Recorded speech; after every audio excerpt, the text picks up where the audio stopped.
네, 시청자 여러분 안녕하십니까? BGM 먼입니다. 자, 오늘 첫 소식입니다. SK텔레콤이 본격적인 환경 경영에 나섰습니다. 제주도에서 뭔가를 좀 했다고 해요. 자, 우리 임세림 기자가 다녀왔습니다. 함께 보시죠.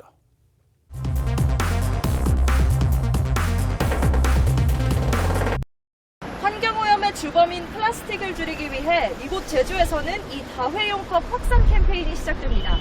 제주 에코 프로젝트의 그 과정 보러 가시죠. 환경 문제 해결에 발벗고 나서기 위해 민관연합체가 힘을 모았습니다. 바로 해피 에코 얼라이언스인데요. SKT, 환경부, 외교부, 스타벅스 등 총 23개의 기관이 올해는 플라스틱 없는 제주를 위해 본격적인 시동을 겁니다.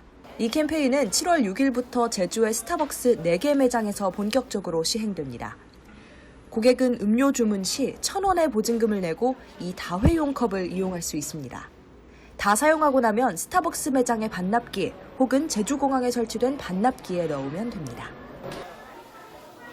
반납기는 SKT의 AI 기술을 통해 지정된 컵만 회수할 수 있습니다. 지불한 보증금을 현금으로 돌려받거나 스타벅스 카드 포인트로 혹은 해피해빗 어플을 통해 받을 수 있습니다. 평소에도 환경적인 문제에 관심이 많았고 플라스틱 컵 줄이기 운동에도 동참을 많이 했었는데요. 그래서 다회용 컵을 제공받을 수 있다고 하니 앞으로도 그래서 더 많이 자주 이용할 수 있을 것 같습니다. 가장 중요한 건 바로 그 이후의 세척 과정입니다. 회수된 다회용 컵은 행복커넥트가 운영하는 세척장으로 옮겨집니다. 이곳에서는 꼼꼼한 소독, 고압 세척, 살균 건조를 거치게 됩니다. 이 세척장에서 하루에 소화할 수 있는 물량이 현재는 15,000개인데요. 제주에서 스타벅스 전 매장에 적용을 하면 연간 한 500만 개 정도의 일회용 플라스틱을 절약할 수 있다. 이렇게 보고 있고요. 저희가 이 세척장을 운영하는데 지역에 있는 주민분들을 고용해서 일자리를 창출하고 있고 또 이걸 이제 전국으로 확대하게 되면 세척장과 물류 시스템 이걸 이제 배송하는 분들의 일자리도 추가로 생길 것 같습니다. 여기 와서 이렇게 해줄까해서 와서 해보니까 너무 참 좋아요. 이런 좋은 뭐에 참여해가지고 재활용하는 식으로 하는 게 너무나 뜻깊은 일인 것 같고요. 이 에코제주 프로젝트는 올 10월까지 제주 지역 스타벅스 전 매장의 일회용 컵을 다회용 컵으로 교체할 계획인데요. 다회용 컵이 타 지역에서도 많이 유입이 될 시 소규모 카페 등 다른 카페에서도 설치될 가능성이 있습니다. 팍스경제TV 임세림입니다. 네, 김홍모 기자의 푸른무릉 시간입니다. 자, 김 기자 나와 있습니다. 어서 오세요. 네. 자, 우리 김홍모 기자는 국내에 나온 차, 아니 뭐 수입차를 포함해서 웬만한 차는 좀 다 타보고 있죠? 네, 맞습니다. 자, 오늘은 어떤 차를 이렇게 시승을 해봤나요?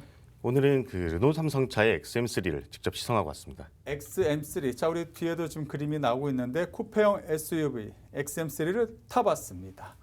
이 차는 지금 르노 삼성이 사활을 걸고 있는 그런 그 분위기에서 중심차로 지금 자리 잡고 있는 차죠? 네, 맞습니다. 자, 우리 시청자 여러분, 그러면 어떤 차인지 우리 화면을 통해서 한번 같이 보시죠.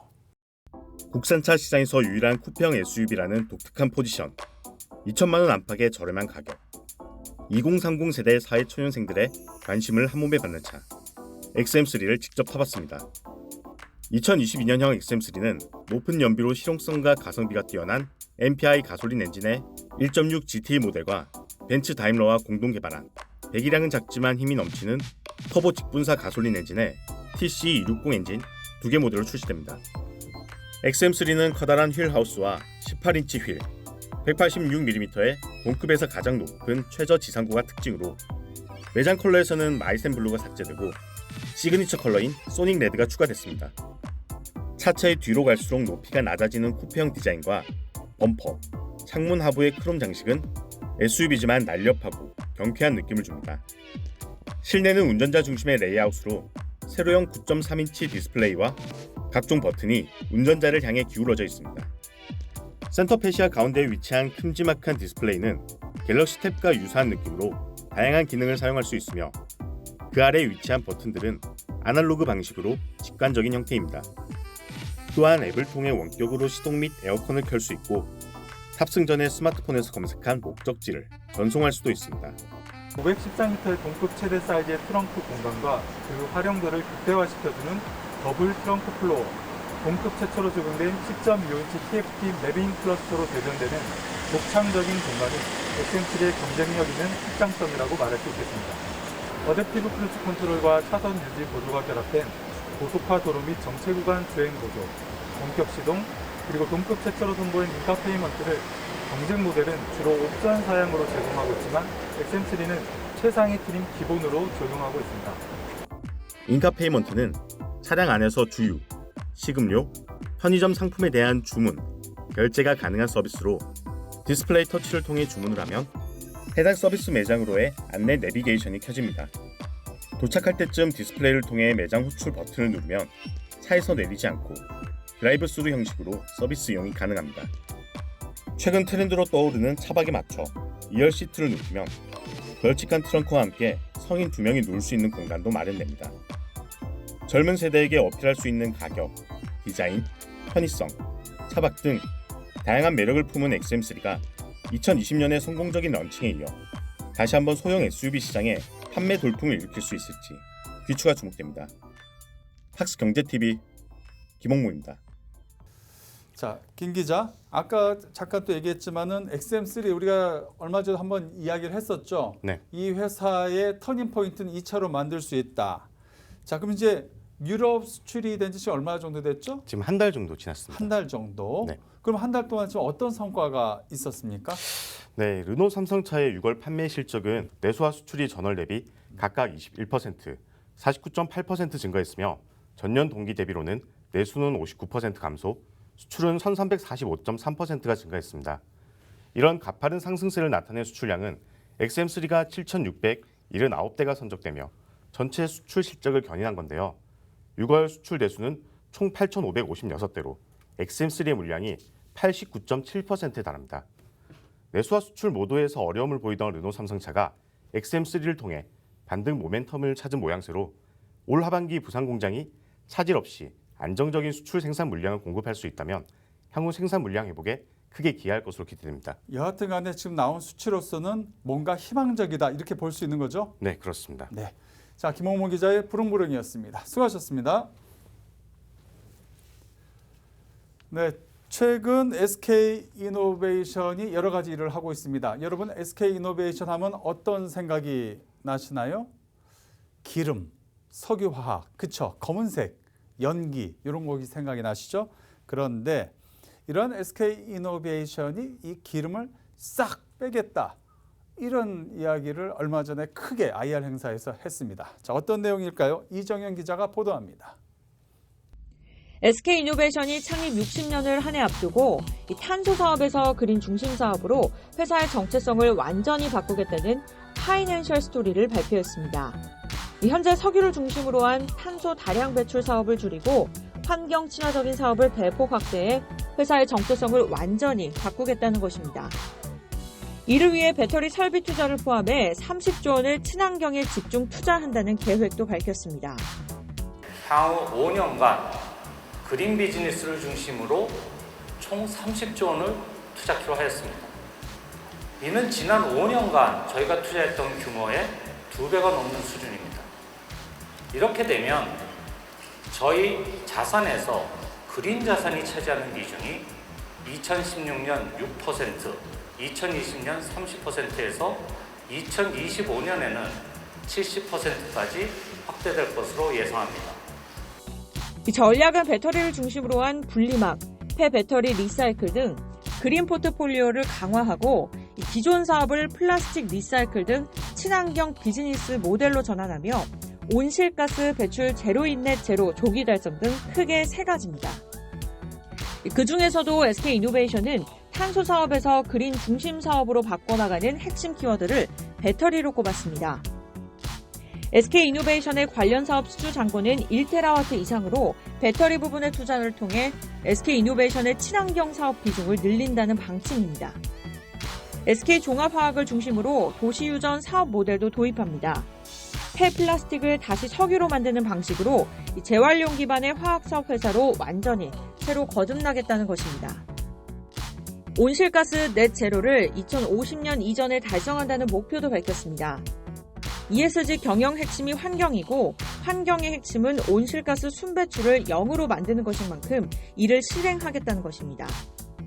김준 총괄 사장은 SK이노베이션은 그린 포트폴리오 개발을 전문으로 하는 지주회사 역할에 중점을 둬 그린 영역에서 연구개발과 새로운 사업 개발 및 M&A 등을 통해 제2, 제3의 배터리와 분리막 사업을 발굴해 나갈 것이라고 밝혔습니다.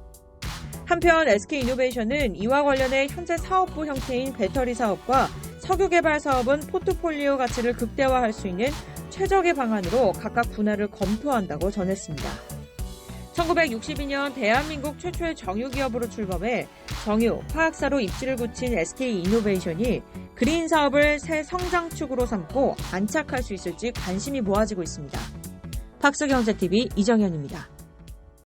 네, 취재하고 온 이정현 기자와 얘기해 보겠습니다. 이 기자, 네. 우리 뒤에 보니까 SK이노베이션 네. 기름 쫙 뺍니다. 이렇게 잡아서 우리 이 기자가 썸네일을 만들었어요. 그렇죠? 네. 우측에 보니까 김준 SK이노베이션 사장은 탄소에서 그린으로 친환경 회사로 탈바꿈한다. 이 그림 하나가 지금 모든 기사를 다 이렇게 이야기하는 것 같다 이런 생각이 들거든요. 네. 지금 이제 보니까 새 성장축을 그러니까 SK이노베이션 하면은 옛날에 이제 기름 이런 거에서 배터리, 그렇죠? 네. 뭐 그런 이제 요즘 새로운 그 부분으로 바꿔간다 이렇게 우리가 받아들여도 되는 거겠죠? 네, 많은 기업들이 이제 ESG 경영을 바탕으로 친환경이 키워드가 되고 있잖아요. 네. SK이노베이션이 이것을 축으로 또 친환경 기업으로 바꾸겠다라고 발표한 상황입니다. 네. 자 그렇다면 이제 우리 이번 IR 행사가 되게 컸어요. 네. 정리 한번 해볼까요? 네, 맞습니다. SK이노베이션은 이와 같은 행사를 이전에 한 2번 정도 진행한 경험이 있는데요. 지난 2017년에는 이미 혁신 방향을 제시한 상황에서 2019년에는 혁신 실행 전략을 발표한 바가 있습니다. 이번에 진행된 SK이노베이션 스토리데이는요, 3번째 진행된 행사인데요. 이 같은 전략을 발표하면서 그치는 것이 아니라 이사회 산하에서 ESG 위원회를 신설해서 ESG 전략 진행에 따른 성과를 실제로 모니터링하고요. ESG 관점의 리스크를 사전 검토하는 절차를 현재 만들었다는 것이 핵심 포인트라고 보실 수 있을 것 같습니다. 또한 이사회가 국내 그리고 글로벌 컴플라이언스 및 리스크 관리 체계 컨트롤 타워 역할을 수행하면서 이를 위해서 CEO 직속으로 있던 감사실을 감사위원회 산하로 재배치하는 등 이제 본격적인 실행 의지를 이번 행사를 통해서 드러냈습니다. 네, 잘 들었습니다. 이정현 기자였습니다. 수고하셨어요.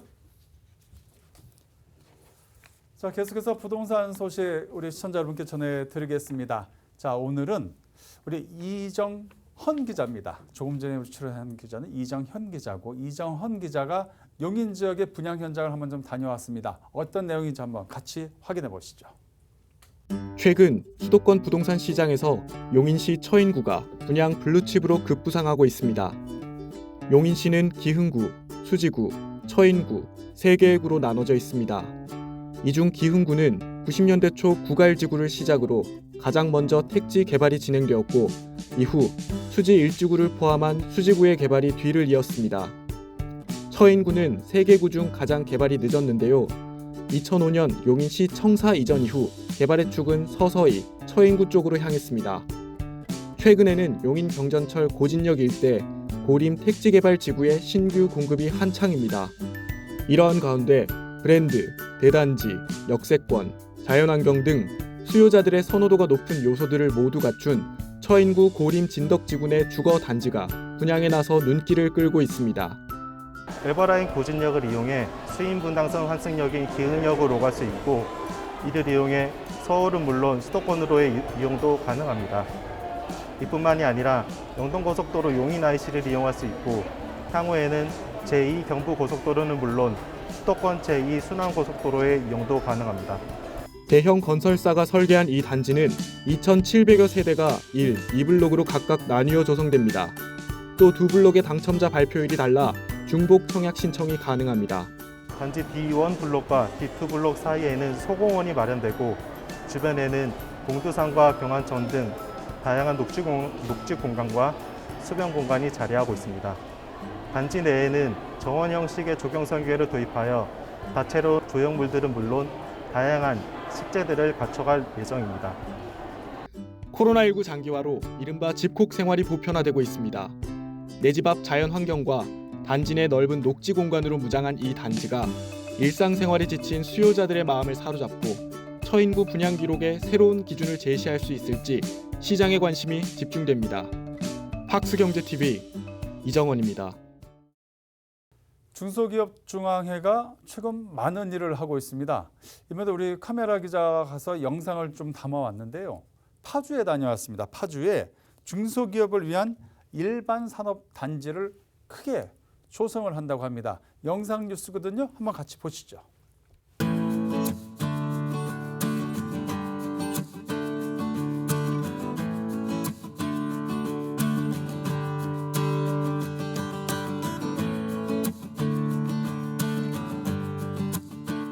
화평산업단지는 파주시 총 21개 산단 중 5번째로 큰 덕송산단 1, 2단계보다 규모가 큰 산업시설 용지와 지원시설을 조성하는 사업입니다.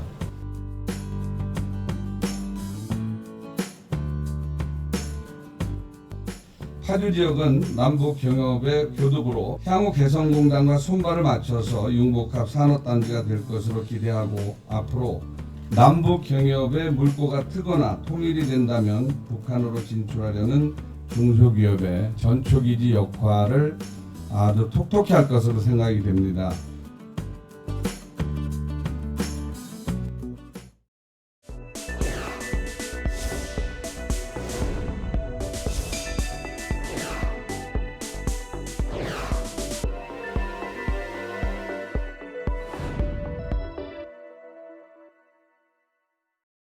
자, 우리 팍스경제TV에서 요즘 주력적으로 얘기하고 있는 게 바로 ESG 경영입니다. 계속해서 인터뷰 따와서 우리 시청자 여러분께 전해드리고 있습니다. 자, 이번 주에는 어떤 기업일까요? 하나금융그룹입니다. 어떤 내용인지 같이 확인 한번 해보시죠. 말로만 하는 ESG가 아닌 사회 전반적으로 선한 영향력을 실행하기 위해서 하나금융그룹의 진정성을 보여주기 위해서 하나금융그룹은 함께 성장하며 행복을 나누는 금융의 실천을 위해 그룹 ESG 중장기 추진 목표 2030-60과 제로앤제로를 수립하고 이를 지속적으로 추진해 나갈 계획입니다.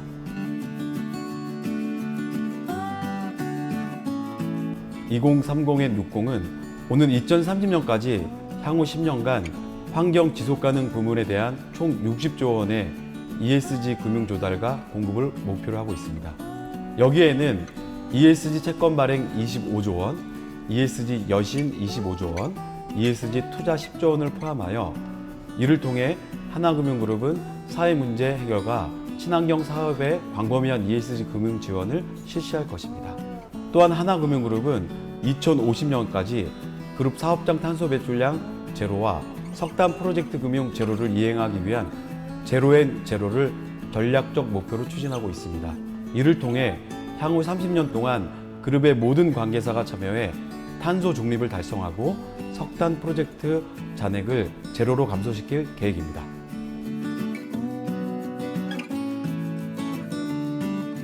하나금융그룹은 올해 3월 ESG 경영 강화를 목적으로 이사회 내 지속가능 경영위원회를 신설하였습니다.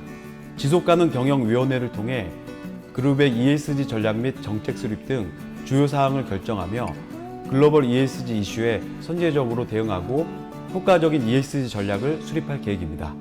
또한 하나금융그룹은 지난 3월 탄소 중립 및 탈석탄 선언을 통해 저탄소 경제로의 전환을 선포하였고 이를 실천하기 위해 올해 적도 원칙 가입을 목표로 환경사회 리스크 관리 체계를 구축하고 하나금융그룹 자체 지속가능 금융체계를 수립하려고 진행하고 있습니다.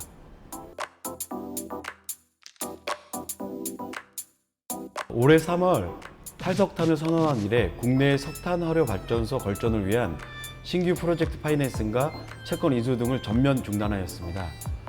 이를 체계적으로 관리하기 위해서 하나금융그룹은 지속가능금융 프레임워크를 제정하여 제한업종과 유의업종을 분류하여 온실가스 다배출 산업에 대한 여신 익스포저 관리 방안을 마련할 계획입니다.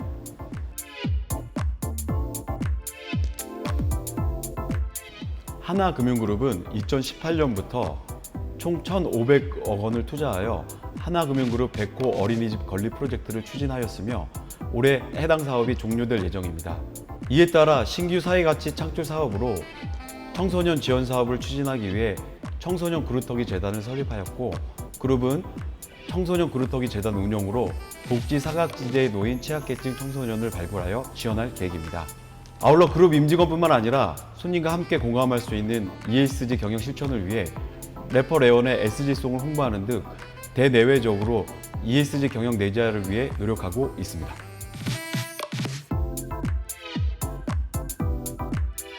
하나금융그룹은 2021년을 하나금융그룹의 ESG 경영 원년으로 공표하고 ESG 경영을 기반으로 그룹 전반의 체질 개선은 물론 미래 세대를 위한 변화와 진정성이 담긴 사회적 가치 창출을 위해 최선을 다할 계획입니다.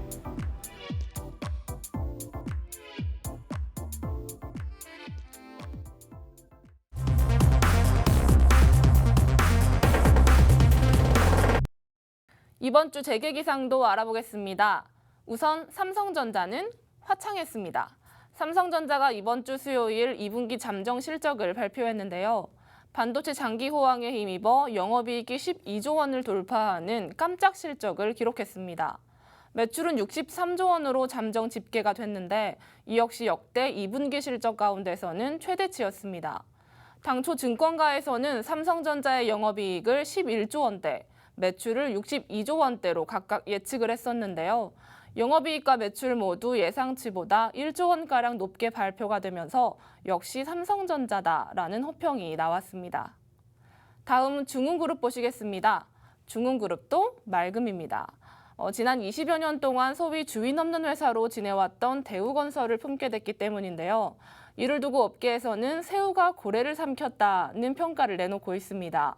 그도 그럴 것이 중흥그룹은 총 자산액 9조 2천억 원으로 재계순위 47위에 대우건설은 이보다 5계단 높은 42위에 랭크가 돼 있고요. 또 해외에서 적극적으로 사업을 펼치고 있는 대우건설과는 달리 중흥건설은 국내 주택시장 위주의 사업을 진행해왔기 때문에 사업적 능력에서도 다소 차이가 나는 상태입니다. 하지만 중흥그룹이 대규모 부동산 개발 능력을 갖고 있기 때문에 대우건설과의 시너지 효과가 상당할 것이란 기대도 나오고 있습니다.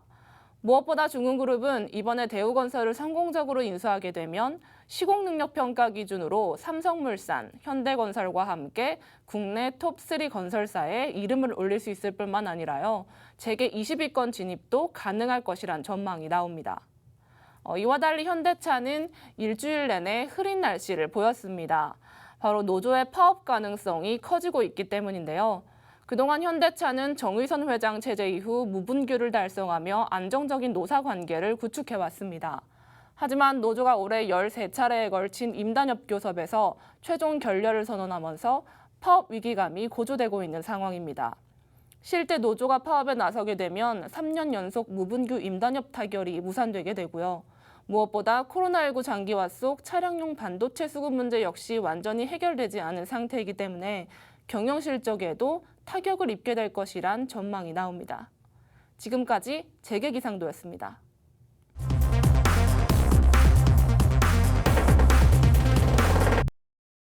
네, 다음 주 경제 이슈를 알아보는 장민성 기자의 다 이슈입니다. 장 기자 나와 있습니다. 어서 오세요. 첫 소식은 어떤 겁니까? 네, 집값이 치솟는 상황에서 무주택 실수요자의 내 집 마련 갈증이 커지고 있는데요.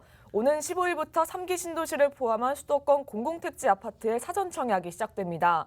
정부가 올해 연말까지 3만 200가구를 사전 청약을 통해 공급하기로 한 만큼 내 집 마련 갈증이 해소될지 관심이 집중되고 있습니다.